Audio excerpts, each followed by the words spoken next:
नमस्कार। G20 पर आधारित इस विशेष साप्ताहिक कार्यक्रम में आप सभी दर्शकों का बहुत बहुत स्वागत है। मैं हूं असीम मिश्रा।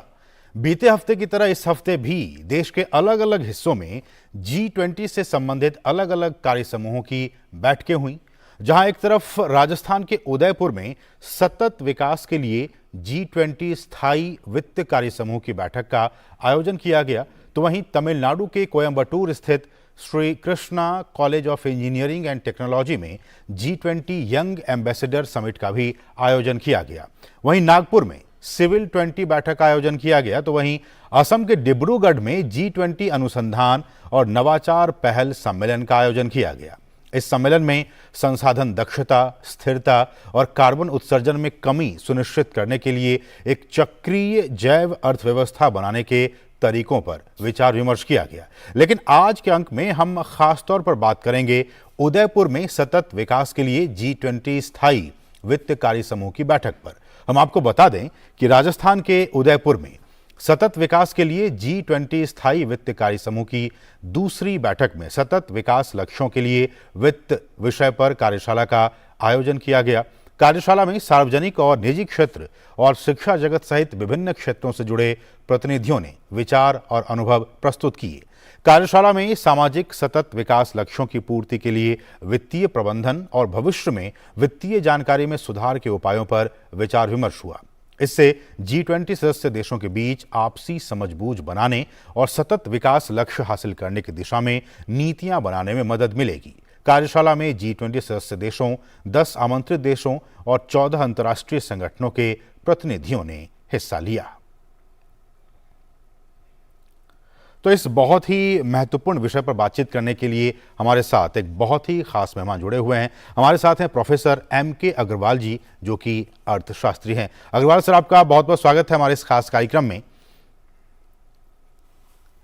और सर, जैसा कि हमने कहा कि जो स्थायी वित्त कार्य समूह की बैठक हुई है राजस्थान के उदयपुर में, उसमें बहुत सारे अहम मसलों पर बातचीत हुई है। अगर मैं एक एक करके आपसे उस पर आपकी प्रतिक्रिया जानूं, जैसा कि उन्होंने कहा कि जो सबसे महत्वपूर्ण विषय आज की तारीख में सर है वो क्लाइमेट फाइनेंस को लेकर है, जलवायु वित्त को लेकर है कि किस तरह से विकसित देश और विकासशील देश ये सभी मिलकर जलवायु परिवर्तन जो हो रहे हैं उससे बचने के लिए एक क्लाइमेट फाइनेंस करें, ताकि जो अल्प विकसित देश हैं, जो ग्लोबल साउथ के कंट्रीज हैं, वो कम से कम बच के रह सकें। फिलहाल इसको लेकर बहुत ही विस्तार से बातचीत हुई है। आपकी सर इस पर प्रतिक्रिया? देखिए, क्लाइमेट चेंज महत्वपूर्ण बिंदु है और मुझे लगता है कि विश्व ऑलरेडी पिछले कई वर्षों से इसके कहीं ना कहीं दुष्परिणाम से दो चार हो रहा है जी। और ऐसी स्थिति में खासतौर पर जो कोरोना का पैंडेमिक हुआ और उसके बाद जिस प्रकार से विश्व अर्थव्यवस्था पर उसके दुष्प्रभाव देखने को मिल रहे हैं और खास तौर पर यूरोप, अमेरिका और चीन जैसी अर्थव्यवस्थाओं पर उसके दुष्परिणाम भी सामने आ रहे हैं, तो ऐसे में मुझे लगता है कि इस तरह की बातचीत को प्रोत्साहित करना कहीं ना कहीं ये दर्शाता है कि भारत अपनी अध्यक्षता में मूल बिंदु पर टिके रहना चाहता है और जिस प्रकार से प्रेरित कर रहा है कि विश्व के राष्ट्रों को कि यदि हम अपने मूल बिंदु पर नहीं रहते हैं, खास तौर पर जिस प्रकार से हमारे यहाँ कार्बन उत्सर्जन का भी मुद्दा आता है और जिस प्रकार से हमारे यहाँ ग्लोबल स्थिति पर क्लाइमेट को लेकर के एक चिंता का विषय सामने आ रहा है, क्लाइमेट परिवर्तन जिस प्रकार से एक कहीं ना कहीं एक विनाश लीला की तरफ बढ़ता हुआ नजर आ रहा है, ऐसे में ये पहल उदयपुर में जिस प्रकार से सार्थक रूप से अपने बात कर रही है, मुझे लगता है कि महत्वपूर्ण है। लेकिन अग्रवाल सर मेरा ये कहना था कि इस विषय पर इससे पहले भी अलग अलग मंच पे बातचीत हो चुकी है, होती रहती है, लेकिन जो विकासशील देश हैं या फिर जो अल्प विकसित देश हैं, उनका यही कहना है कि भाई करे कोई और भुगते कोई। इसको लेकर विकसित देश और विकासशील देशों, ग्लोबल साउथ के जो कंट्रीज हैं, उसमें लगातार एक कहीं ना कहीं ये होता है कि भाई आप अपनी जिम्मेदारियों को समझें, वो कहते हैं कि आप अपनी जिम्मेदारियों को समझें। बीच का रास्ता कैसे निकलेगा सर ऐसे में? मुझे लगता है कि सबसे बड़ा जो ट्रिकलिश पॉइंट है या महत्वपूर्ण बिंदु है सीम जी, जिसकी ओर आप इशारा कर रहे हैं, तो विश्व की जो आज महत्वपूर्ण अर्थव्यवस्थाएं बन चुकी हैं, वो उसका फायदा ले चुकी हैं और उसका दुष्परिणाम झेलना पड़ रहा है अन्य राष्ट्रों को, जिसकी ओर आपने चर्चा किया। प्रश्न ये उठता है कि यदि हम उनमें सुधार चाहते हैं, तो सुधार की जब बात आती है तो विश्व की ये प्रमुख अर्थव्यवस्थाएं, चाहे उत्तरी अमेरिका की हो और चाहे यूरोप की हो, चाहे चीन की हो या अन्य राष्ट्र हो, ये कहीं ना कहीं बचते हुए नजर आते हैं। लेकिन भारत की विशेषता, भारत ने बताने की चेष्टा की है कि यदि हम चाहें, यदि इच्छा शक्ति प्रबल हो, यदि हम अपना, जैसे कि बात करते हैं कि हम ग्लोबल इकोनॉमी के सस्टेनेबल डेवलपमेंट की बात कर रहे हैं, 2015 से जो लॉन्च हुआ है, 2030 तक हमको उसका लक्ष्य प्राप्त करना है, तो ऐसे में विश्व की प्रमुख अर्थव्यवस्थाओं या विकसित अर्थव्यवस्थाओं को इसमें अपनी भूमिका निभानी होगी। क्योंकि आप अगर सोचते हैं कि हम उससे बच जाएंगे, ऐसा नहीं होगा। वो रिकॉर्ड है, उसका लाभ लिया है। उदाहरण के तौर पर यदि एक उत्तरी अमेरिका के एक प्रमुख राष्ट्र की बात करते हैं, तो जिस प्रकार से उसने अपने यहाँ मैन्युफैक्चरिंग दूसरे यहाँ शिफ्ट किया, पहले उसका लाभ लिया, फिर दूसरे यहाँ शिफ्ट किया, और यदि वो चाहते हैं कि उसकी क्षतिपूर्ति नहीं करेंगे, तो कहीं ना कहीं विश्व के अर्थव्यवस्था पर प्रभाव पड़ेगा।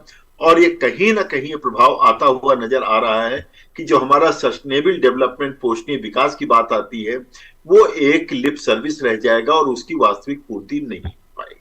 ऐसे में अग्रवाल सर, यही सवाल उठता है कि चूंकि ये G20 की जो अध्यक्षता वो भारत के पास है, भारत एक कैसे एक प्राइम मूवर के तौर पर इस सम्मेलन में इस विषय को लेके आगे बढ़ सकता है, ताकि आने वाले दिनों में भारत की बातों को तमाम देश समझें, वो माने, और उनकी जो ग्रीवांसेस हैं, चाहे वो भारत की बात हो, डेवलपिंग कंट्रीज़ की बात हो, लीस्ट डेवलप कंट्रीज़ की बात हो, इसमें इन तमाम देशों के एक लीड के तौर पर भारत एक प्राइम मूवर के तौर पर कैसे अपने आप को स्टैब्लिश कर सकता है? भारत की बात करते हैं तो भारत जो अध्यक्ष बना है, 1 वर्ष के लिए बना है, और जो इसकी अपनी रणनीति है, वो ये बताना चाहता है कि हमने ये काम किया है, इसके अच्छे परिणाम आ रहे हैं।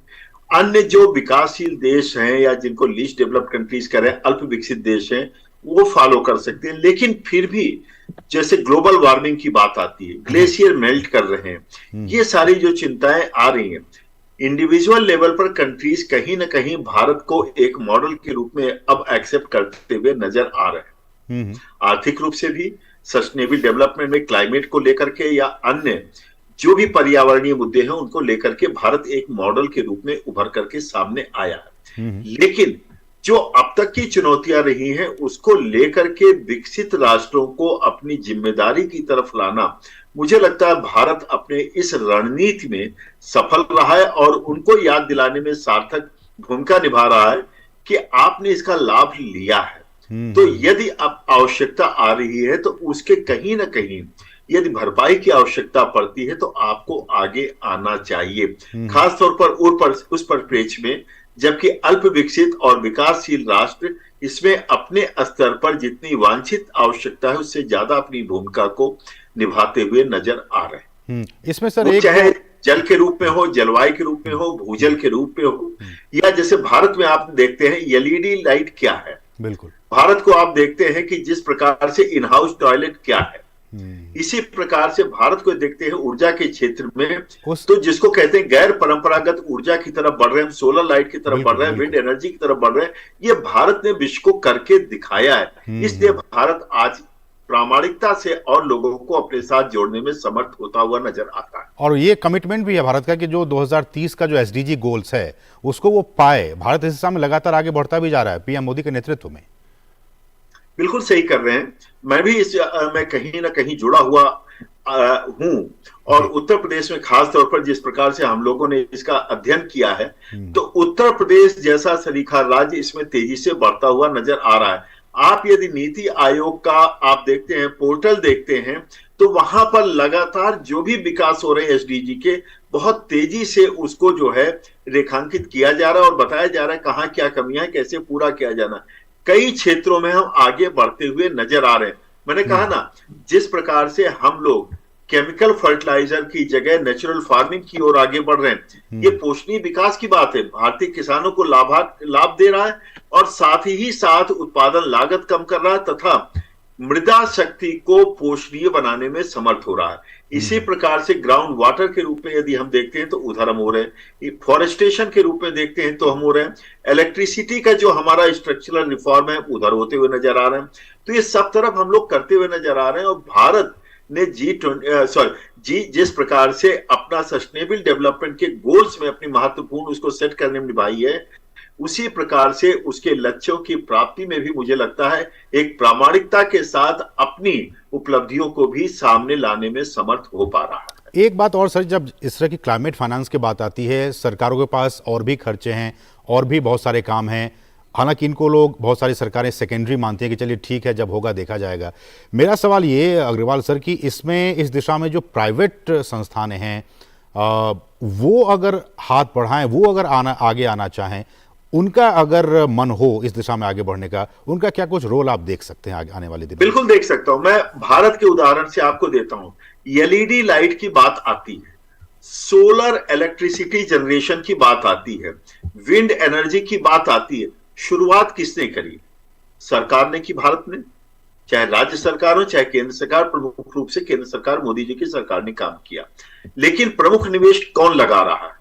प्राइवेट सेक्टर लगा रहा है। चाहे आप विंड एनर्जी में देखें तो, सोलर एनर्जी में देखते हैं तो। इसी प्रकार से इन हाउस टॉयलेट्स, लगता होगा कि ये महत्वपूर्ण नहीं है लेकिन बहुत महत्वपूर्ण अंग है ये, कहीं ना कहीं डिफॉरेस्टेशन को रोकने में। इसी प्रकार से उज्ज्वला की जो स्कीम भारत में लॉन्च हुई, कौन महत्वपूर्ण भूमिका निभा रहा है? सरकार ने मार्गदर्शन दिया और निजी निवेश इसमें महत्वपूर्ण भूमिका अदा कर रहा है। इसी प्रकार से यदि नेचुरल फार्मिंग की बात करते हैं, जिसको पश्चिम देश कहते हैं, ऑर्गेनिक फार्मिंग की हम बात करते हैं, तो उसमें महत्वपूर्ण भूमिका सरकार ने केवल इनिशिएटिव लिया है। अब किसान उसमें अपनी महत्वपूर्ण भूमिका निभा रहा है। किसान कौन? प्राइवेट इन्वेस्टर है, ठीक है, वो माइक्रो लेवल पर है लेकिन वो महत्वपूर्ण भूमिका निभा रहा है। इसी प्रकार से स्प्रिंकलर इरिगेशन की बात आती है, कौन निभा रहा है? शुरुआत करी सरकारों ने भारत में, और इन्वेस्टमेंट प्रमुख रूप से कौन कर रहा है? चाहे माइक्रो लेवल पर आप किसान को देखें या प्रोडक्शन लेवल पर अगर आप देखते हैं कि उसके इक्विपमेंट या उसके देखते हैं तो बड़े निवेशक आ रहे हैं। तो असीम जी, आपने बहुत सूझबूझ से इस मुद्दे को उठाया है कि कैसे हम इसको कहते हैं, भारत सरकार ने जो पार्टिसिपेटरी डेवलपमेंट, वो चाहे आर्थिक विकास में हो या क्लाइमेट को विकसित करने के रूप में हो, ये सारी चीजें मैं कहीं ना कहीं कह सकता हूं कि भारत सरकार की जो रणनीति है पार्टिसिपेटरी डेवलपमेंट, उसी के जरिए, यानी कि साझा अपनी जिम्मेदारी निभाने की बात आती है। इसको समझना होगा विश्व समुदाय को, तभी हम आगे बढ़ सकते हैं। अग्रवाल सर, एक और जो विषय है जिसपे कि गोलमेज चर्चा का आयोजन किया गया, उसमें यह है कि जीरो कार्बन डेवलपमेंट को लेकर चर्चा हुई है, शून्य कार्बन उत्सर्जन और शून्य कार्बन विकास को लेकर। हमने देखा है कि भारत सरकार ने, प्रधानमंत्री मोदी ने 2070 का एक लक्ष्य रखा है कि हम जीरो कार्बन एमिशन कंट्री बनकर दिखाएंगे। एक तो ये बात, दूसरी जो उन्होंने मंत्र दिया लाइफस्टाइल का, लाइफस्टाइल फॉर एनवायरनमेंट, तो ये सारी चीज़ें, और भारत की जो परंपरागत जीवन शैली रही है वो भी हम जानते हैं कि बहुत कम कार्बन, हमारा जो फुटप्रिंट रहा है, कार्बन फुटप्रिंट, वो बहुत ही, अभी भी बहुत कम रहा है। ऐसे में भारत परंपरागत तौर पर एक लीड रोल ले रखा है। अब जबकि ये इस तरह की चर्चाएं हो रही हैं, आप इसको कैसे देखते हैं? देखिए असीम जी, भारत, मैंने पहले कहा कि जो भारत सरकार, जो मोदी जी के नेतृत्व में ये अध्यक्षता है भारत सरकार की, ये बताना चाहता है कि हम प्रामाणिकता के साथ बात कर रहे हैं। जो हम कर रहे हैं, हम केवल उसकी बात कर रहे हैं। हम कोई प्रवचन नहीं दे रहे हैं जो अन्य देश अभी तक दिया करते थे। तो भारत का यही रहा है। मैंने कहा ना, जितने उदाहरण मैंने आपके सामने असीम जी प्रस्तुत किए हैं, आप उसमें देखते हैं, लाइफ स्टाइल में देखते हैं, हमारे यहाँ फूड कंजम्पशन को लेकर के यदि देखते हैं और पश्चिम के देशों से देखते हैं तो कार्बन एमिशन बहुत कम है, पर्यावरण को क्षति बहुत कम है, और बल्कि ये मैं कहूंगा कि पर्यावरण के साथ तालमेल बनाने की चेष्टा हमारी संस्कृति में है, हमारी विरासत में है। चाहे फूड में हो, लिविंग स्टाइल में हो, या किसी प्रकार से लाइफ स्टाइल किसी प्रकार से हो। आपने कोरोना काल में देखा होगा, पश्चिम के देश किस पर निर्भर कर रहे थे? रासायनिक दवाओं पर। भारत किस पर निर्भर कर रहा था? अपनी परंपरागत जीवन शैली। परंपरागत को आप पिछड़ापन मत मानिएगा जो पहले परिभाषित किया जा परंपरागत का मतलब यह है कि टाइम टेस्टेड लाइफ स्टाइल, और वो लाइफ स्टाइल क्या है? छोटा और बड़ा सब उसको आसानी से अफोर्ड कर सकते हैं। मसलन सुबह 5 बजे का उठना, मसलन योगा करना, ये सारी चीजें इसी प्रकार से देखते हैं। हम भोजन को देखते हैं तो हमारा जो भोजन है, प्रिजर्व्ड फूड हमारे यहाँ आज भी इतना बढ़ने के बावजूद भी शेयर बहुत कम है। हमारे यहाँ जो फूड कंजम्पशन है वो तुरंत का इस्तेमाल करना, तो जिसमें कि प्रिजर्वेशन या कार्बन एमिशन या इसी प्रकार से अन्य रासायनिक पदार्थों का इस्तेमाल ना के बराबर हो रहा है। तो ये कहीं ना कहीं, असीम जी ने बहुत अच्छा पॉइंट आपने उठाया कि पश्चिम ने इससे कोरोना में भी सीखने की कोशिश की, और मुझे लगता है कि पश्चिम को अभी भारत को बहुत एक्सप्लोर करना है। लेकिन अग्रवाल साहब, जब इस तरह की बातें होती हैं तो जो कुछ लोग ऐसे कहते हैं कि देखिए तकनीक का सहारा लीजिए, आप तकनीक का सहारा लीजिएगा तो इस तरह की समस्याएं नहीं होंगी, ग्लोबल वार्मिंग और जीरो कार्बन एमिशन ये सब हो पाएगा।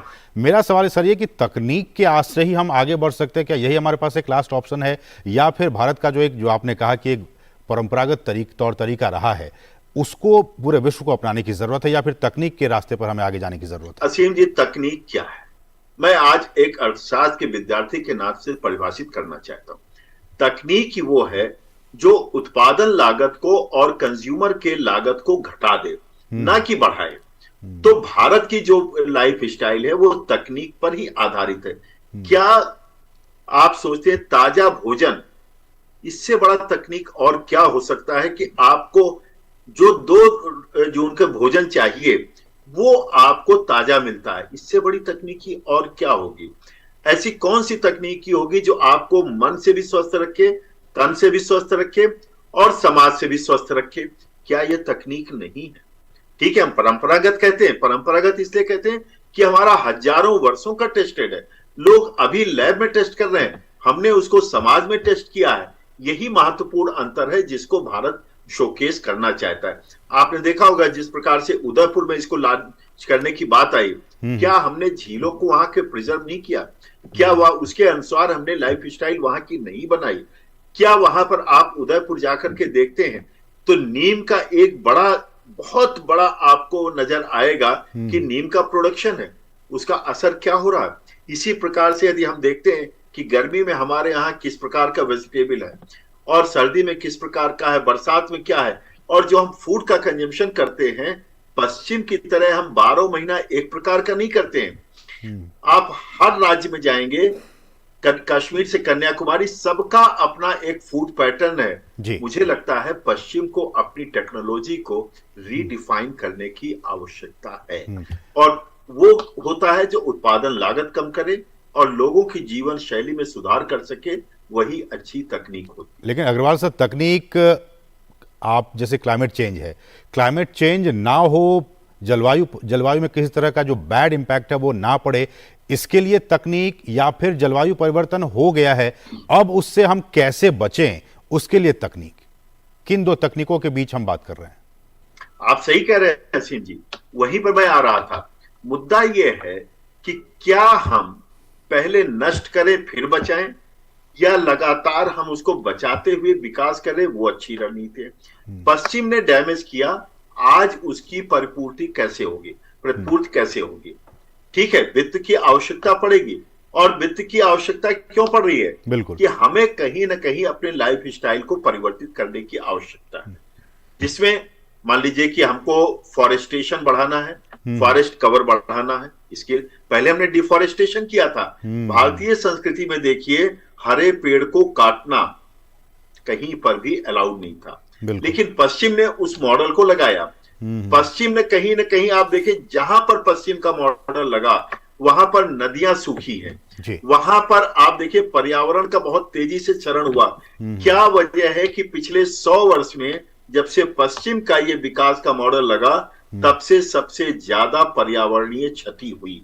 यानी कि उनका मॉडल जो था वो कहीं ना कहीं सस्टेनेबल नहीं रहा है। कहने का मतलब साहब, जो भारत का जो मॉडल है, भारतीय मॉडल है, अगर उसको सभी एडॉप्ट करें, उसको एक्सेप्ट करें, तो ये जो समस्याएं हम जिससे दो चार हो रहे हैं उस पर कमी पाई जा सके। सर, आपसे एक आखिरी कमेंट कि इस प्लेटफॉर्म के जरिए आप क्या कहना चाहेंगे, न सिर्फ जो विकसित देश है उन्हें, बल्कि विकासशील देश, वो सभी इसको अडॉप्ट करें ताकि वो एक सस्टेनेबल गोल की तरफ, डेवलपमेंट गोल की तरफ मुझे लगता आगे बढ़ है सकें। कि कहीं ना कहीं लोकल स्तर पर जो पर्यावरणीय चुनौतियां हैं उसको हमको समझना होगा। जी। लोकल स्तर से मतलब अफ्रीका का कोई कंट्री अलग है, जैसे भारत में कश्मीर की अपनी पर्यावरणीय रणनीतियां हैं, तो तमिलनाडु की अपनी है, केरला की अपनी है। जी। और पश्चिम को इसको समझना होगा कि पर्यावरण किसी एक देश की रणनीति से नहीं चल सकता, वो जो लोकल स्थिति है उससे चलेगा, लेकिन जो नुकसान हो चुका है उसकी प्रतिपूर्ति करने के लिए पश्चिम को आगे आना चाहिए।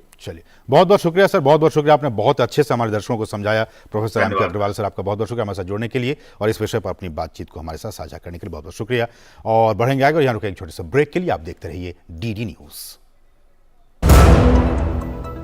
जन औषधि केंद्रों पर मिलने वाली दवाओं की कीमत बाजार में जो दवाएं मिलती हैं उसी क्वालिटी की, लेकिन जन औषधि केंद्र में 50% से 90% तक उसकी कीमत कम होती है।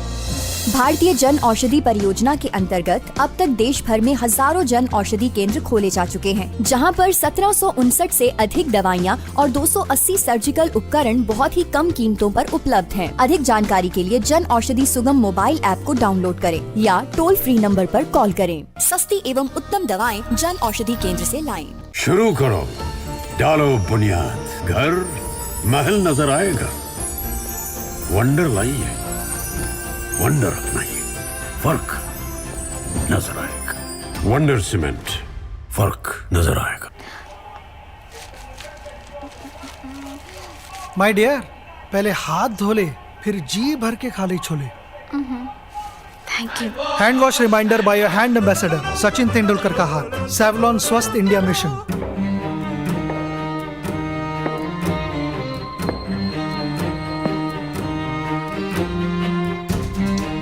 कब तक आप ऐसे फ्यूचर का टेंशन लेकर चलते रहेंगे? LIC के न्यू पेंशन प्लस के साथ अपनी पेंशन का प्लान बनाइए, क्योंकि ये प्लान आपके फ्यूचर के लिए मार्केट लिंक्ड वेल्थ क्रिएट करता है। और तो और इस प्लान में गारंटीड एडिशंस के साथ पेंशन पाने के कई ऑप्शंस भी हैं, so that you grow young and tension free. LIC, हर पल आपके साथ। और ब्रेक के बाद आपका फिर से स्वागत है। G20 देशों का अनुसंधान और नवाचार योजना सम्मेलन असम के डिब्रूगढ़ में संपन्न हुआ। 2 दिनों की इस बैठक में औद्योगिक विकास में चक्रीय और जैव अर्थव्यवस्था के मॉडल पर विचार विमर्श किया गया। विज्ञान और प्रौद्योगिकी विभाग में सचिव डॉक्टर S चंद्रशेखर ने कहा कि विज्ञान में जीवन को बेहतर और रचनात्मक बनाने की अपार क्षमता है। विज्ञान कृषि अर्थव्यवस्था की परिकल्पना को पुनर्परिभाषित कर सकता है। बैठक में G20 और आमंत्रित देशों और अंतर्राष्ट्रीय संगठनों के 103 प्रतिनिधियों ने हिस्सा लिया। और तमिलनाडु के कोयम्बटूर स्थित Shri Krishna college of engineering and technology में G20 यंग एम्बेसडर समिट का आयोजन किया गया। केंद्रीय सूचना एवं प्रसारण राज्य मंत्री डॉक्टर एल मुरुगन ने सम्मेलन को संबोधित किया।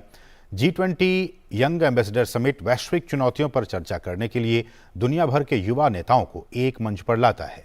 G20 young ambassador summit Bharat के युवा केंद्रित प्रयासों का उदाहरण है और दुनिया भर के युवाओं को इसके मूल्यों और नीतिगत उपायों को प्रदर्शित करने का एक अवसर प्रदान करता है। नागपुर में सिविल 20 बैठक का आयोजन किया गया।